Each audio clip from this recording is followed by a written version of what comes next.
Welcome. You're listening to the Louie Minor Show. I'm your host, Bell County Commissioner Louie Minor. Today is August 4th, 2024. We have a lot to cover and a special guest, so let's get started. So let's begin with the agenda for August 5th, 2024, of the regular Bell County Commissioners meeting. We'll begin with the invocation, Pledge of Allegiance, consent agenda items. Consider approval of minutes of the July 22nd, 2024 meeting of the Commissioners Court. B, personnel budget amendments. C, claims, accounts payable, payroll, restitution, jury pay.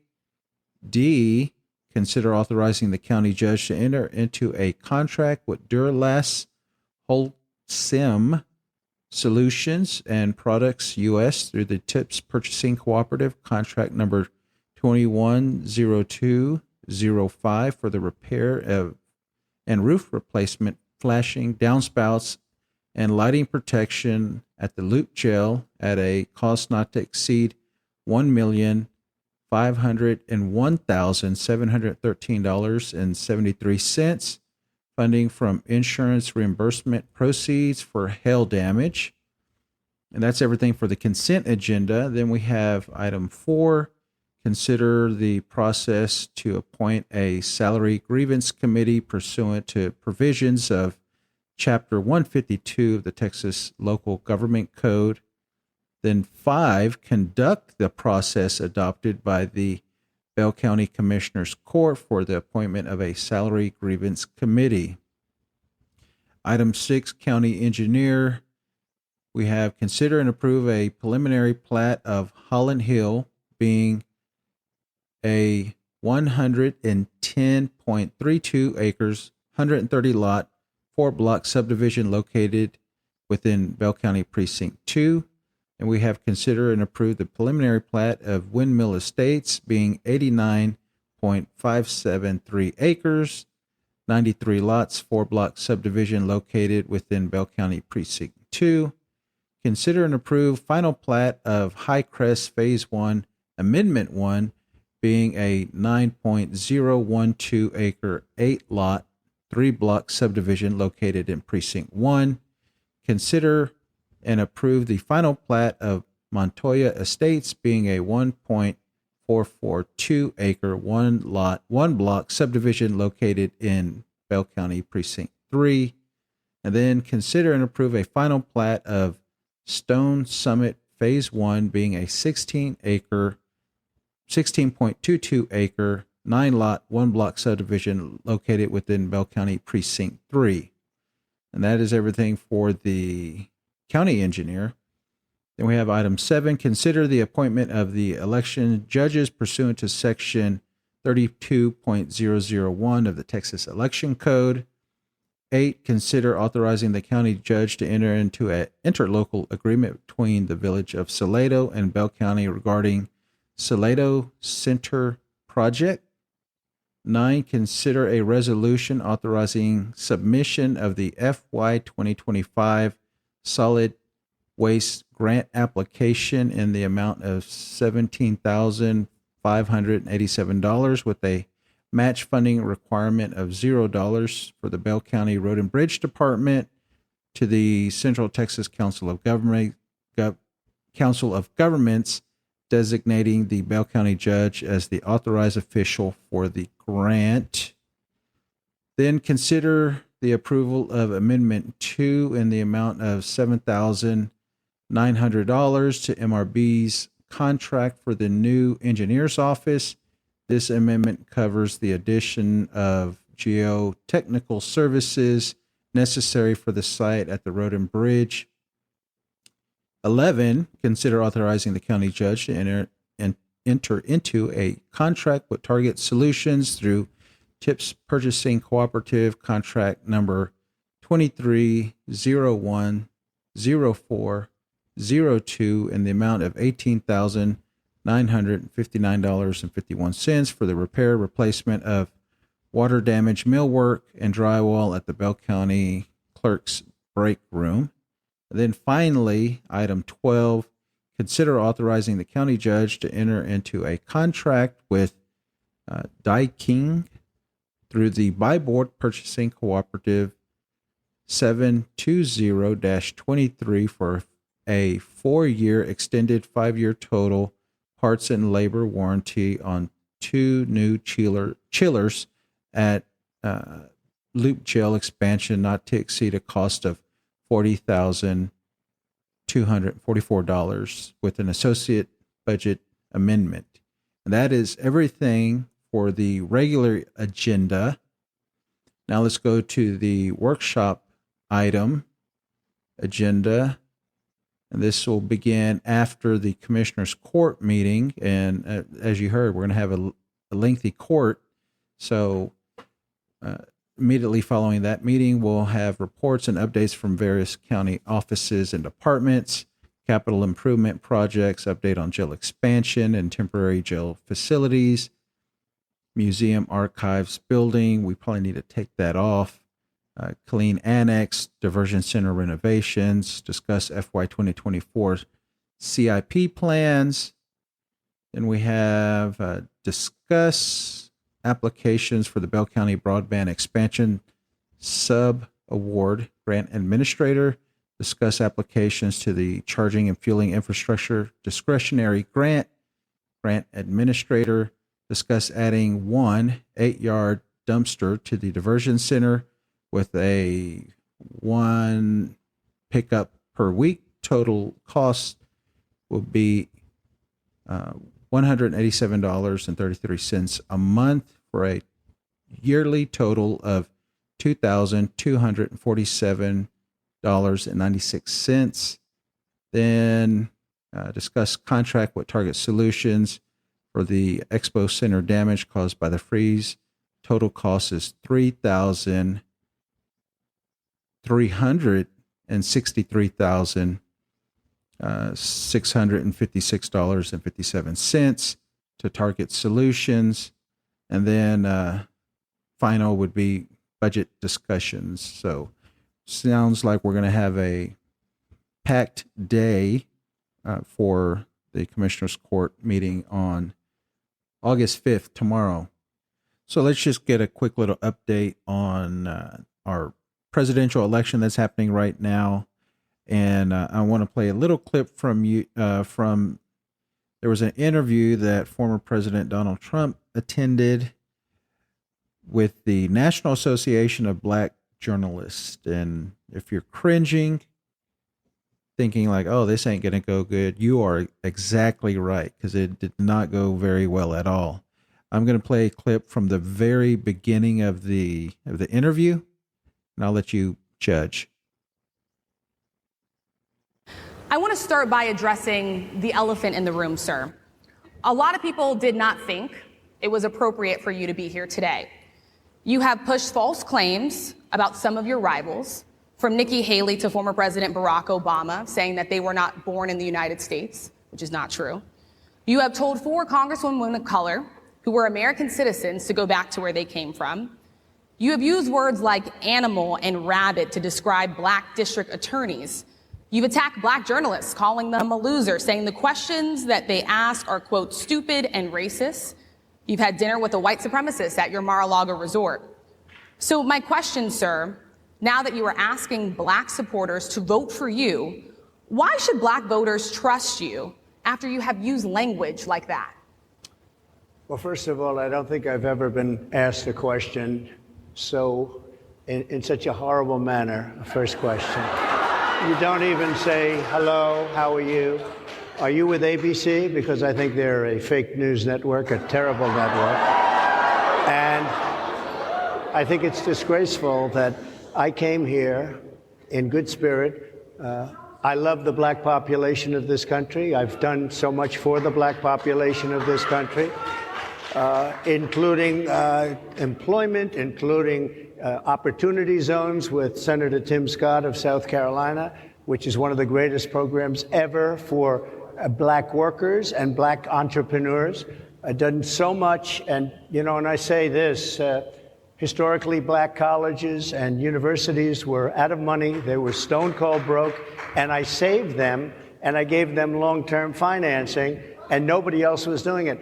I think it's a very rude introduction. I don't know exactly why you would do something like that. And let me go a step further. I was invited here, and I was told my opponent, whether it was Biden or Kamala, I was told my opponent was going to be here. It turned out my opponent isn't here. You invited me under false pretense.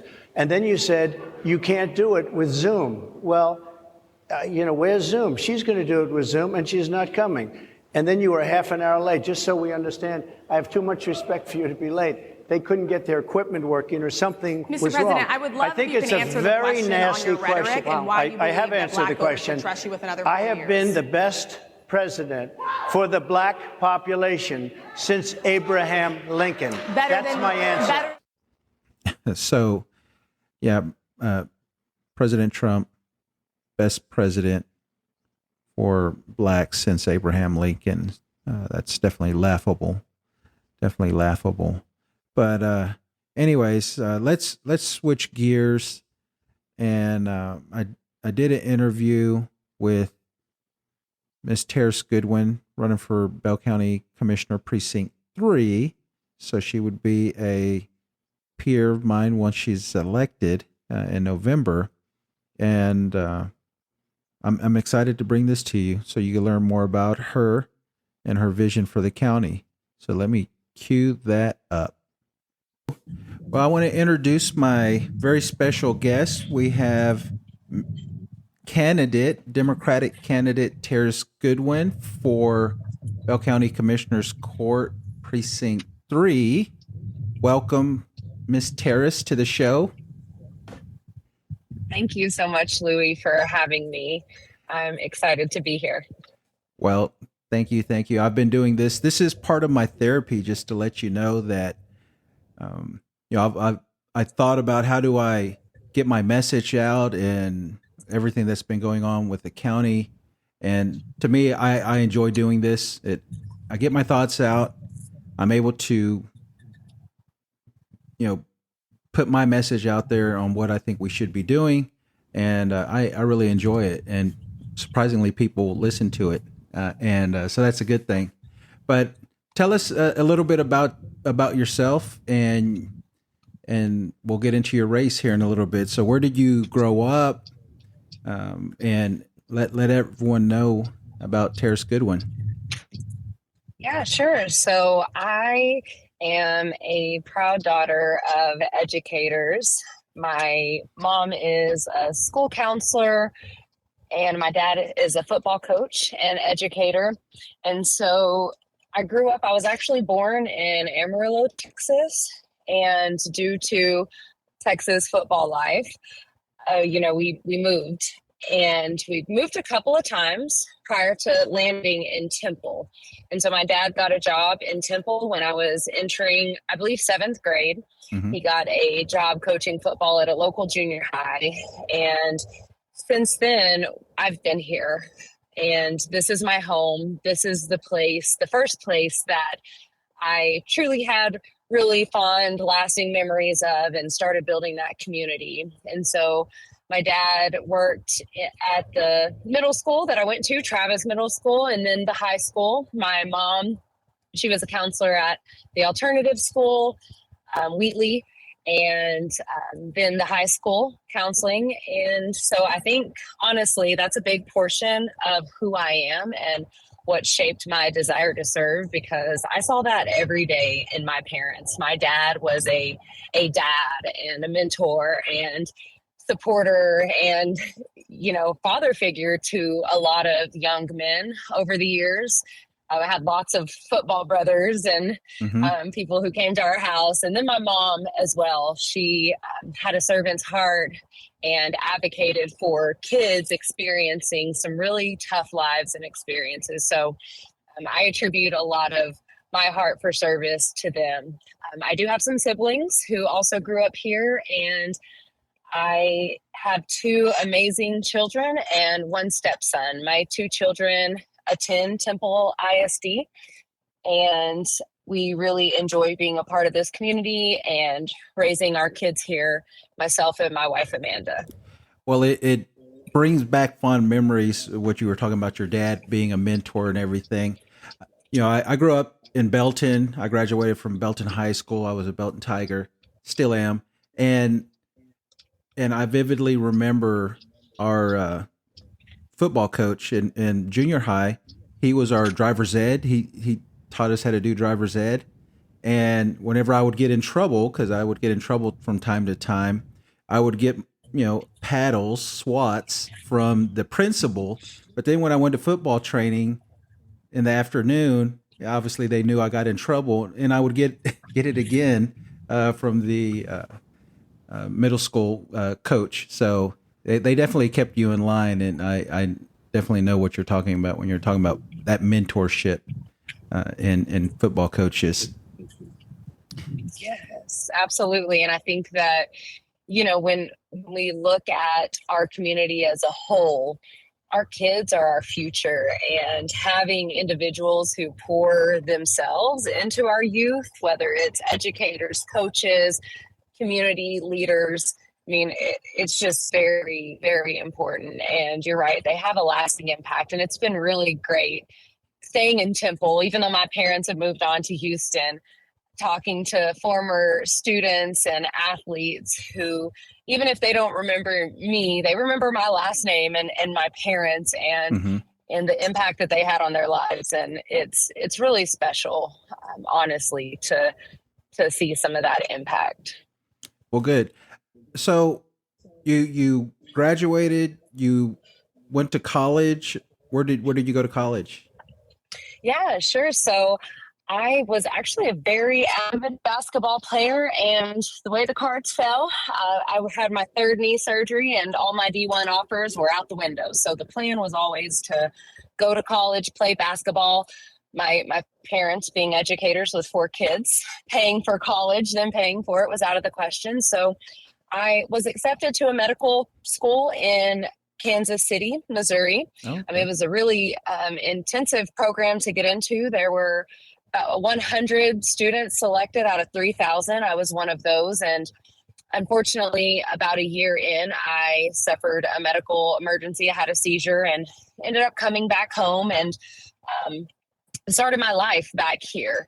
And had my son, Josiah, at the early age of 19 with my then husband. And, I was determined to not be a statistic. I was determined to contribute to society, make a difference.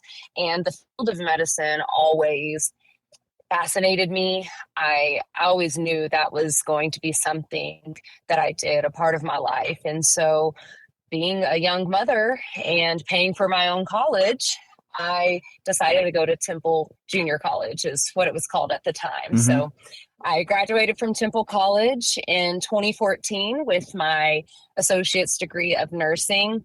I'm very proud of that accomplishment, and I am so thankful to Temple College and all of the opportunities afforded to me there. It definitely wasn't an easy road.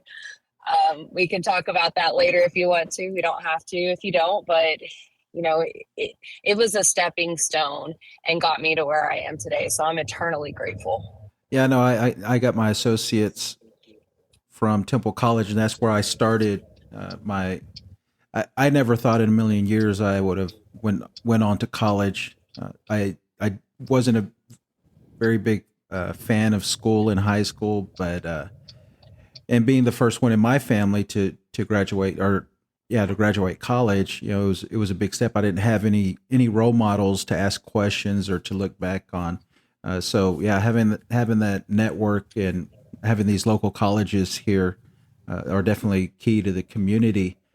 So you graduated, you started working in the community. Where did this?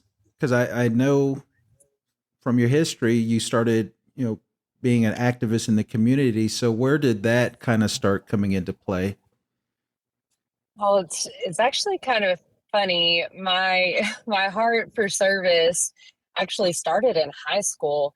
Um, Although at the time it wasn't necessarily my decision. I graduated from Temple High with my International Baccalaureate diploma.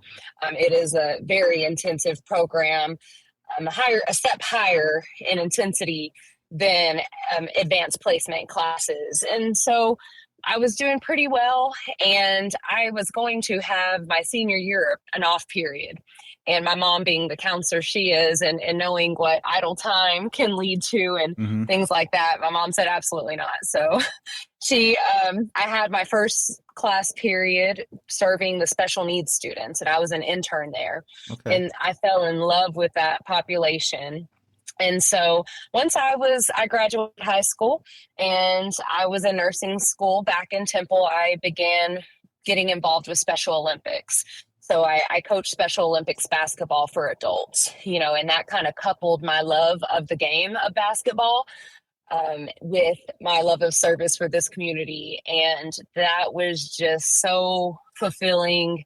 And I've done that, I guess now, goodness, since I graduated, I guess we're coming up on 15 years now serving that community, right. Which is crazy. And now that's actually part of my job. I work for Central Counties now, so still serving that community.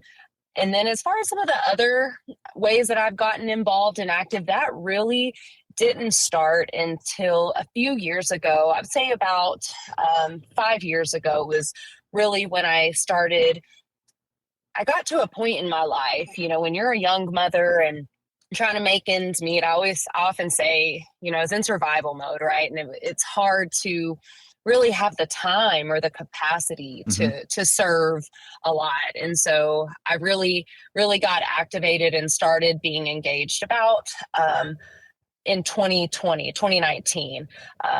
So yeah, that's kind of when my other service started. So tell me a little bit more about that. Like, what was that trigger? Like, hey, I need to get off the sidelines and start getting involved in my community. At least, to try and change policy and things like that. Yeah, sure. So, again, growing up in Temple, knew a lot of people, and a young man who I grew up with, went to school with. We knew his family very well, went to church together. He was shot and killed by a police officer here in Temple. His name was Michael Dean.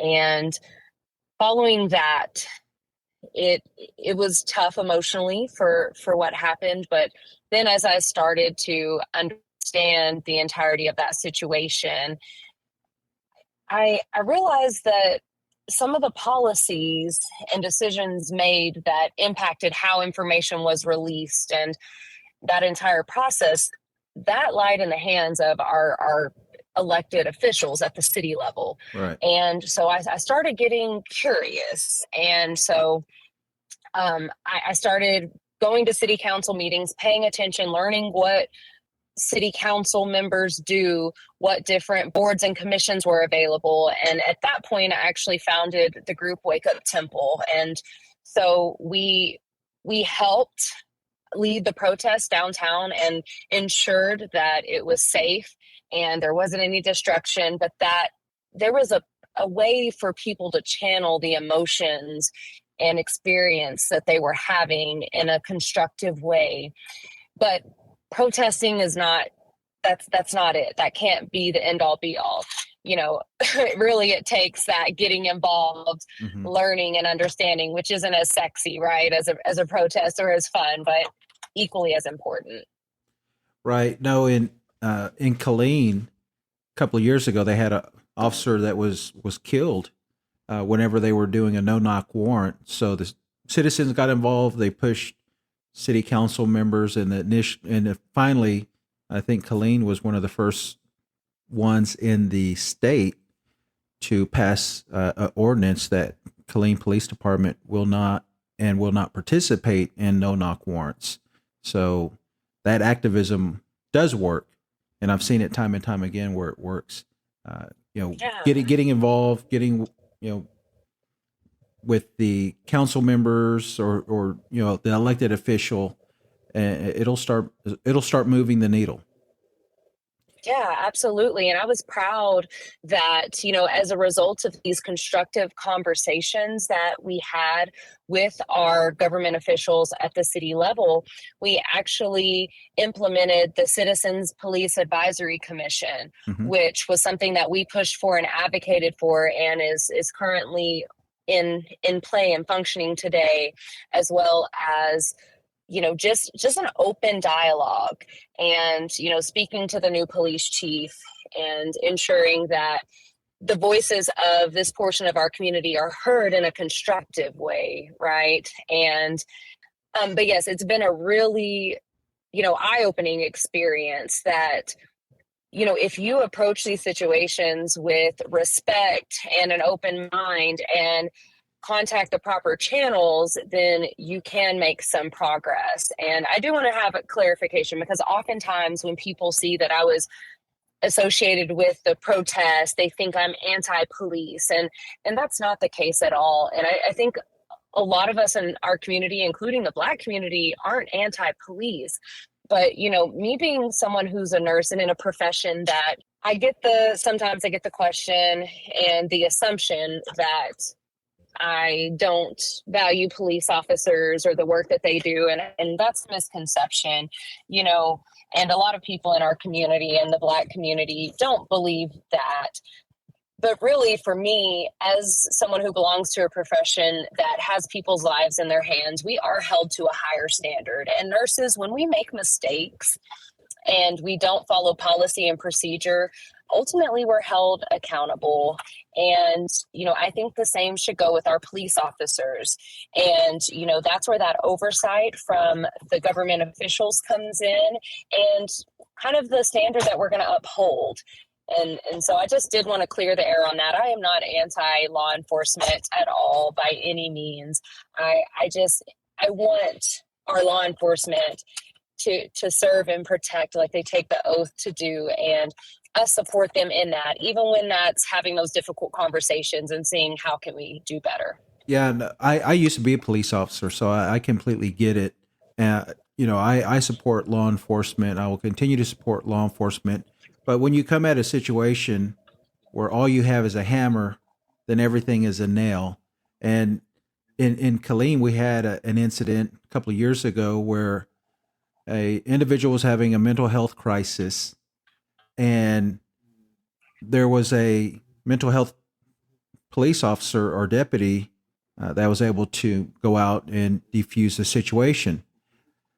Towards the end of the week, that same individual had a mental health crisis. There was not a mental health officer on duty. The officer that arrived there quickly, within not even a minute of being on scene, shot and killed this individual. So those are things that I want to try and prevent in the future. I know Austin's doing some really cool things at their 911 center where they have, you call them and they're like, do you need fire, police, ambulance, or mental health? And they're having that intervention when you call 911. So I think that those are some really interesting things that interest me, and something that I want to try and bring to the county. So let's go into, you decided to run for this office. You've been doing it since what, October of last year? Yeah. And kind of explain to us what made you want to run for this office, and then how are things been going since then? What have you been learning?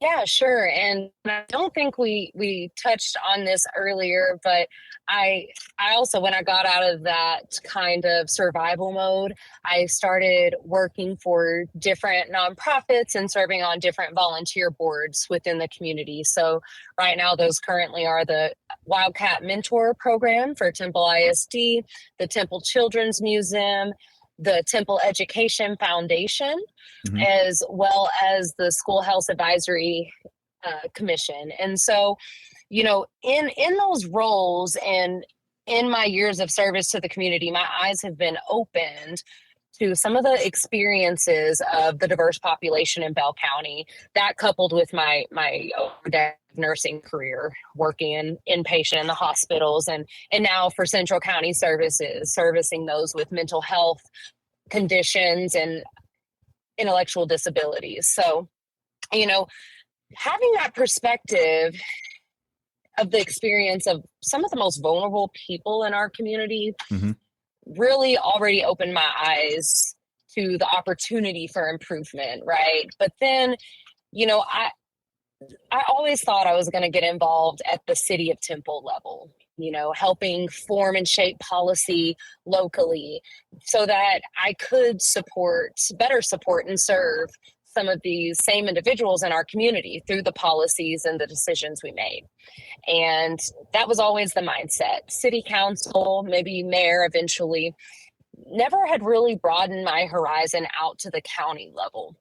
And to be honest, I was hyper focused on what I know and love, my community of Temple.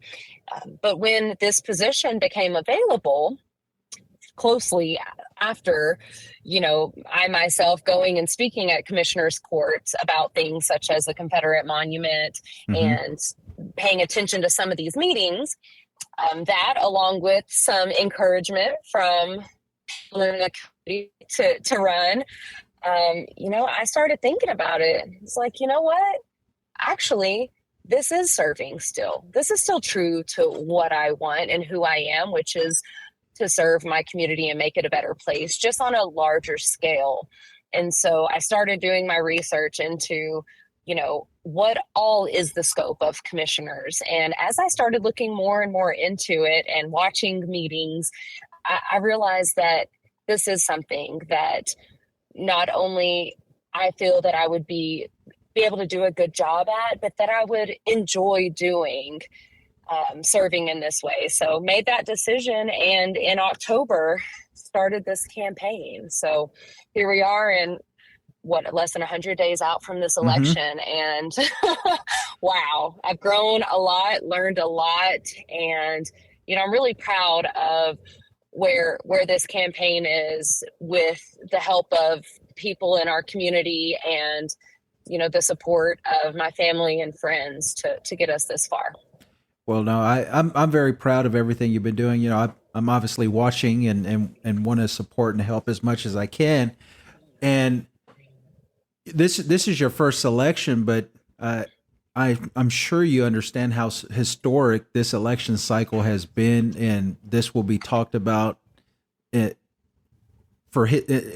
history of the U.S. as this election cycle. We had our former President Trump almost assassinated, and the incumbent president deciding not to run. Now we have the vice president, Kamala Harris, that is running, and it's just now we're waiting. We're on VP watch. We're waiting to see who's going to be the VP, and there is so much excitement now that was not there just a couple of weeks ago, and I'm seeing it. I'm sure you're seeing it as well. So you've been going out to the community, going out in precinct 3 area and events. What are you hearing from constituents out there? Yeah, well, I will answer that, but I also want to just touch on the fact that you're right. This is a historic election, and want to highlight the fact that this race in this position and the possibility of a woman being elected as commissioner is also historic. As if elected, I would be the first woman elected to the commissioner's court. Now, I did do research, and there were some women many, many years ago whose husbands had passed away and they were appointed to that position. Well, one's husband passed away and one's was very sick. But that wasn't them being elected to that role. They were just kind of placed there. So this will be historic for this community. And in 2024, in a county of our size, I think it is about time that we have a woman on the court. But I'm not just you hear the DEI hire. I assure you I'm not that. We don't have to go into my qualifications, but I'm definitely not that. And I think that is proven by, what you mentioned. I am getting out there into the community. I am not only going to precinct 3. I this morning, for instance, I was out in Nolanville. Really, they had a fire department fundraiser, and I was out there talking to residents there and in the firefighting community. And that's a community that I'm very passionate about, especially seeing the potential impact that the commissioner's court and the county can have on their overall success, right? And some of the things that I'm hearing from them when I'm speaking to them is that desire for that support and the resources that they really need to serve our growing community. And our firefighters are healthcare workers, Mm-hmm. and I have immense respect for them. Working in the hospital, I receive those patients from them, and they do great work. And in fact, all of the fire departments I've spoken to, their range of medical calls is anywhere from between 80 to 90+% of their calls. And so it's been really neat talking to some of those experts and talking about how does the indigent healthcare program and really expanding out into those rural areas, how would that impact your guys' job? Us looking back at the way we fund our volunteer fire departments, or excuse me, all of them. That's kind of how the process is at the county. How would that really impact you guys? I've been out speaking to members in Temple a lot. Mm-hmm. And what I'm hearing on the ground here is that a lot of people don't know what commissioners do. And so part of being a nurse is educating. So that's something that I've had the pleasure to do, is educate people on what this role entails and the impact our commissioners do have and the importance of local politics. I've also heard in our rural communities out in Rogers, especially, lots of questions about the solar farms and, Right. Feeling like in our rural communities, they're not getting the attention that they desire at the county level. And so just hearing and listening so that, when I'm elected, I can help advocate for their needs and their voices. And, being part of being a nurse, I say this a lot, and because I get the question a lot, actually, what qualifies you for this? Because typically our commissioners have real estate development, construction, business backgrounds, Mm-hmm. and there isn't anyone currently with a healthcare background on the court.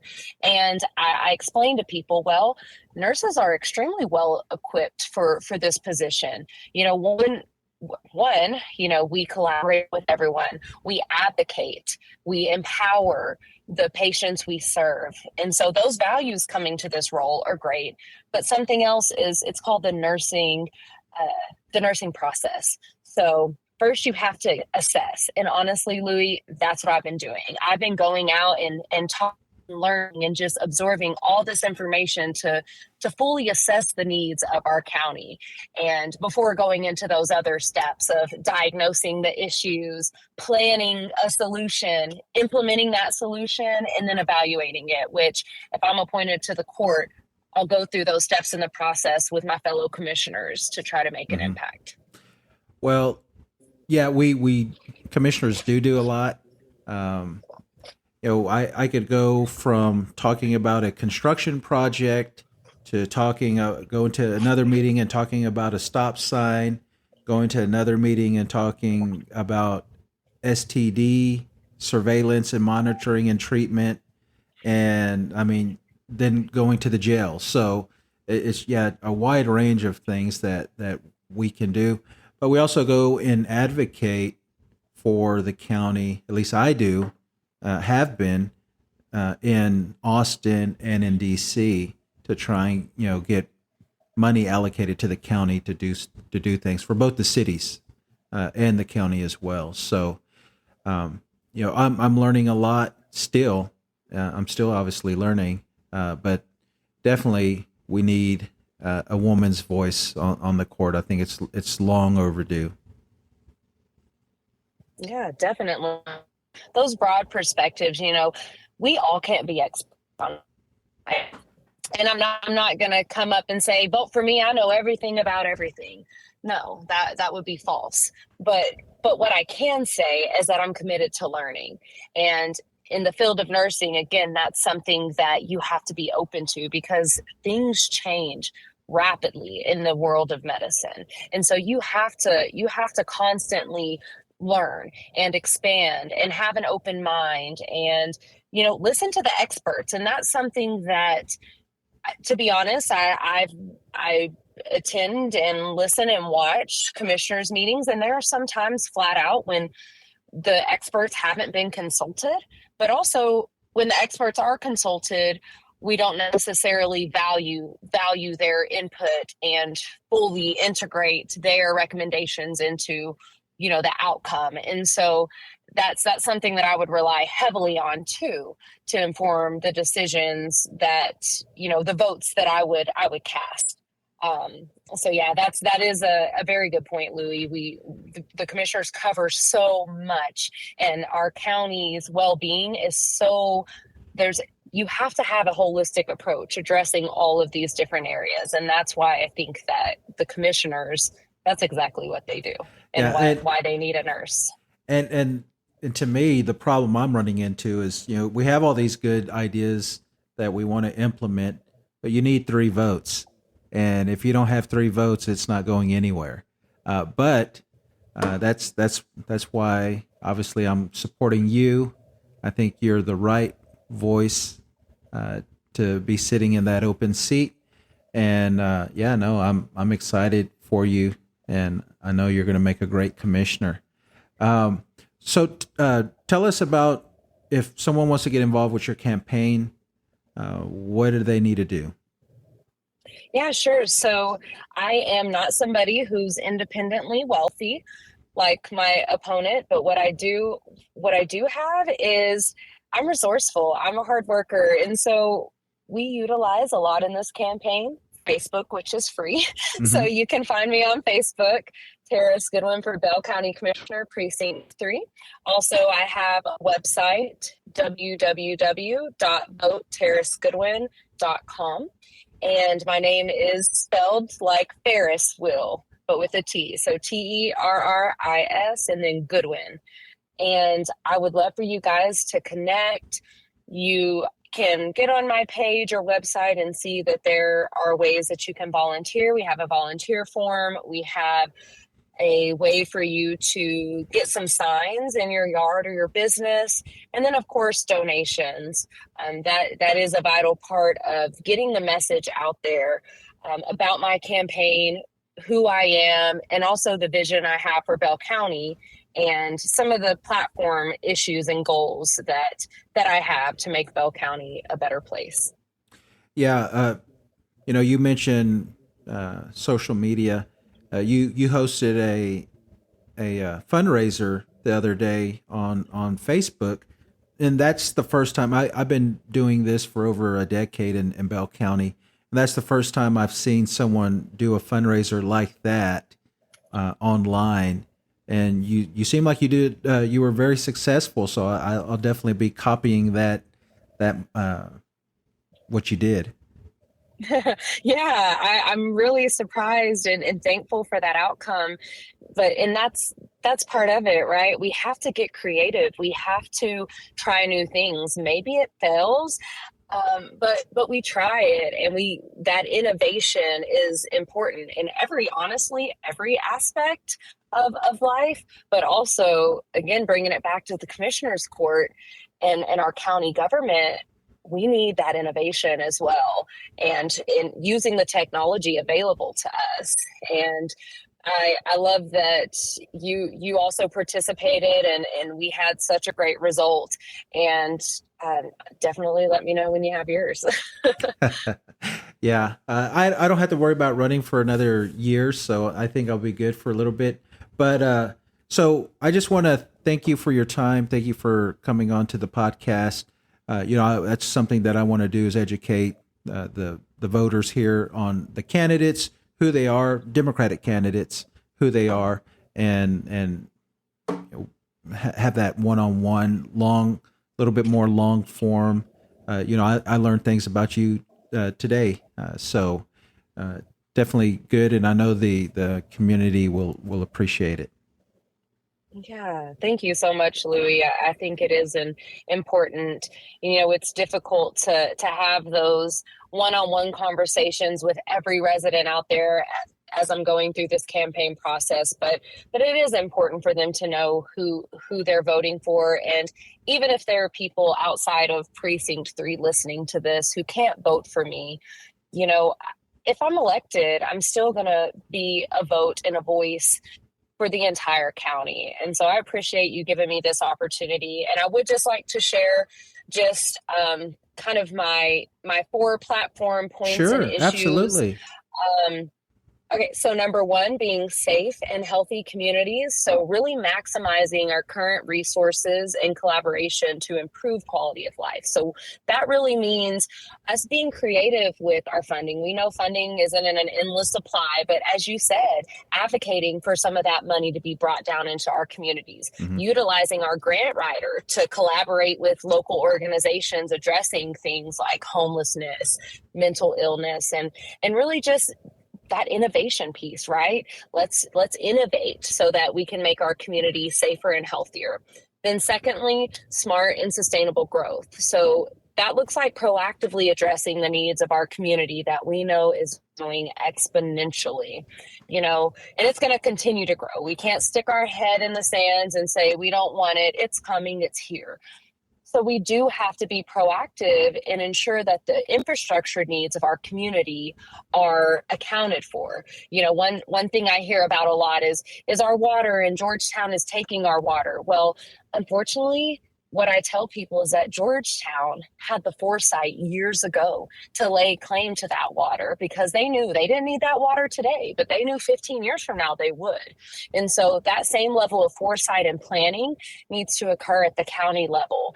And, being proactive instead of reactive with this growth is going to get us a long way, including our civil services. And then we have our efficient local government. So modernizing county operations with that same innovation and technological advances that we need to incorporate into our systems, and then really enhance those community partnerships with the municipalities. So our city partners, and not just one of our commissioners working with this city because it's in their precinct, but everybody getting to know and work seamlessly together. And then lastly, improving our rural resources. So as I said, I'm talking to our rural constituents and they're not feeling seen, not feeling heard. So let's really work to improve our communication with them. So lastly, improving rural resources. So as I've spoken to those in our community in the rural areas, they want to feel seen and heard and valued. And so really focusing on that piece and ensuring that as we are putting in things like solar farms in their communities, they are seeing some of the return on those investments. And we're really supporting those volunteer fire departments who are operating on minimal resources. So thank you again, Louie, for having me and letting me share a little bit about who I am, my campaign, my vision for our community, and why I hope that you'll vote for Terris Goodwin for Bell County Commissioner of Precinct 3. No, thank you, Terris. That's an excellent platform. I agree with everything you just said. So get out, get involved with Terris Goodwin for County Commissioner, Precinct 3. And donate to her and volunteer. So thank you, Terris, and I'll let you say the final word. Yes, thank you all for getting on and listening. Commissioner Minor, thank you for being encouraging and supportive of our local candidates and, kind of paving the way. You are somebody who sits on the court right now who is in the minority in a lot of ways. And, that you went out and you made it happen, you got elected, is inspiring and, gives me hope that I do have a shot at this. And I just really appreciate the opportunity of being able to share about my campaign with all of your listeners. So thank you guys so much for listening. And I hope that you all stay well, be well, and do great things for your neighbors in our community.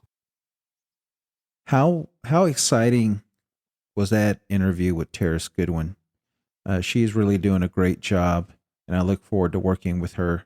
I hope you learned something from that, and that wants to make you get out and support her, help her with her campaign, donate to her, because we need all the support we can.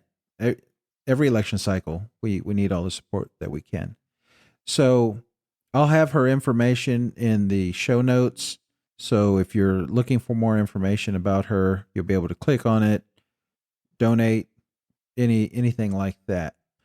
So thank you, Terris, again for doing the show. Last thing I want to talk about, though, is I'm going to be hosting a town hall at Killeen Police Department on August 8th. That is Thursday. And it's in reference to the stop sign at Chaparral and Featherline, close to the Chaparral High School. And, this is something that we've been working on for a little bit now. And I want to have this public hearing to give an opportunity the town hall, to give the public an opportunity to come out and speak to me.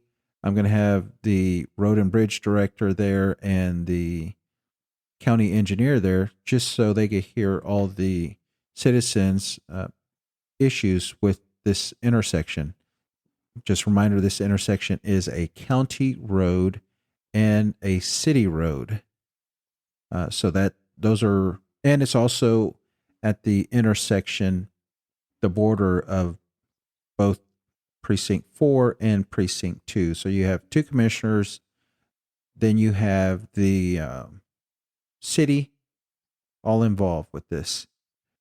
So what I want to do real quick is just play the clip. I did a press release about the town hall just to let the public aware of what's going on and invite them to it. And KWTX Channel 10 reached out and wanted to do a quick little news clip. So let me play that for you right now. Efforts are underway to put stop signs at this infamous intersection in Killeen. That's Chaparral and Featherline Road, just down the road from Chaparral High School and soon to be Jimmy Don Aycock Middle School.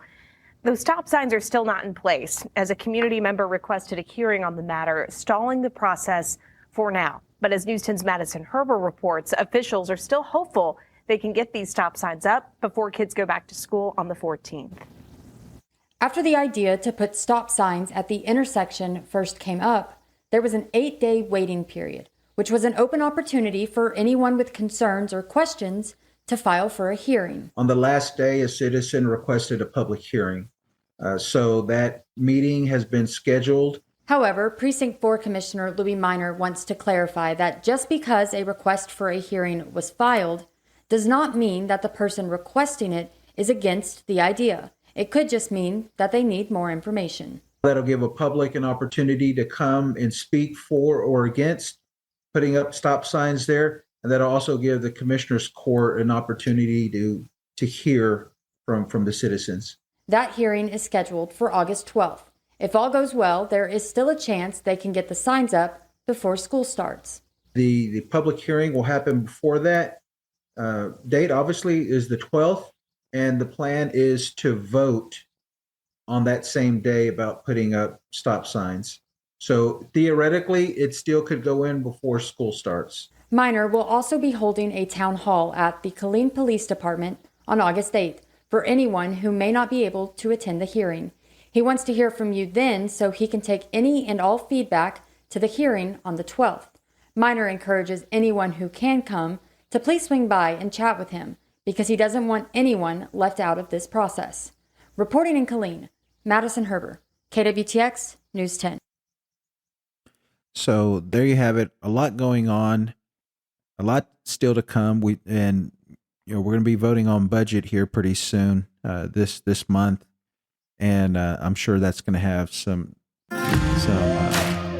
a lot of input from the citizens. So, anyways, thank you for listening, and we will talk to you next week.